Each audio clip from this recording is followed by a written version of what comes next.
কৃষ্ণ শংকৰ গুৰু মাধৱ গুৰুজন। ভগৱান মানে আমি কি বুজিব লাগে? ভ মানে ভূমি অৰ্থাৎ মাটি। যদি মাটি ঈশ্বৰে সৃষ্টি নকৰিলে হয় তেতিয়াহ'লে একোৱেই নাথাকিলে হয়। গ মানে গগন অৰ্থাৎ আকাশ। যদি আকাশ সৃষ্টি নকৰিলে হয় তেতিয়াহ'লে পোহৰ আন্ধাৰ দিন ৰাতি গ্ৰহ নক্ষত্ৰ একো নাথাকিলে হয়।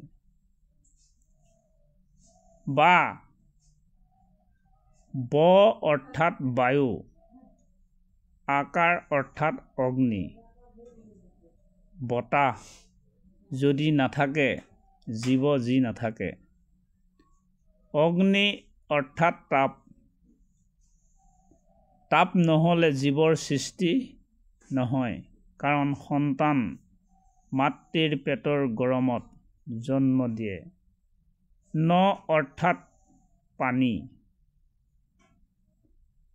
পানী নহ'লে একো জীৱৰ সৃষ্টি নহয়, কাৰণ পানীৰ বিন্দুৰ দ্বাৰাই জীৱৰ সৃষ্টি।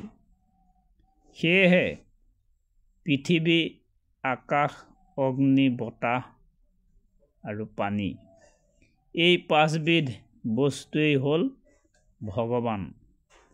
সেইকাৰণে পঞ্চভূতি ঈশ্বৰ বুলি কোৱা হয়।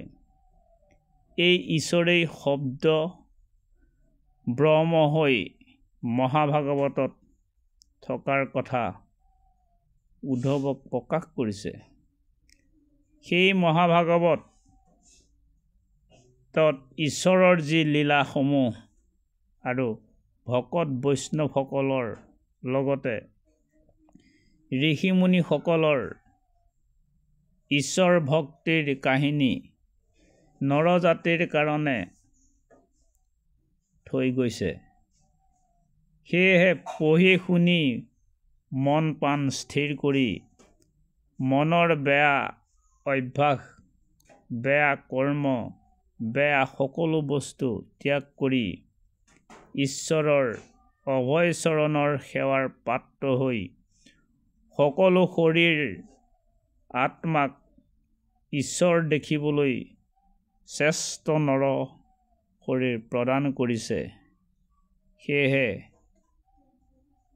ঈশ্বৰক আমি দেখা নাপাওঁ, আমি যি ভাল বেয়া এইখিনি মানি সৰু ডাঙৰ মৰম চেনেহ সেৱা ভক্তি কৰাই হৈছে ঈশ্বৰৰ নীতি।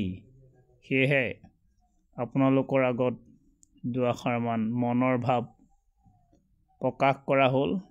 ইয়াত যদি ভুল ভ্ৰান্তিও হয় ক্ষমা কৰি নিজৰেই পুত্ৰ শিষ্য বুলি ক্ষমা কৰে। কৃষ্ণ কৃষ্ণ।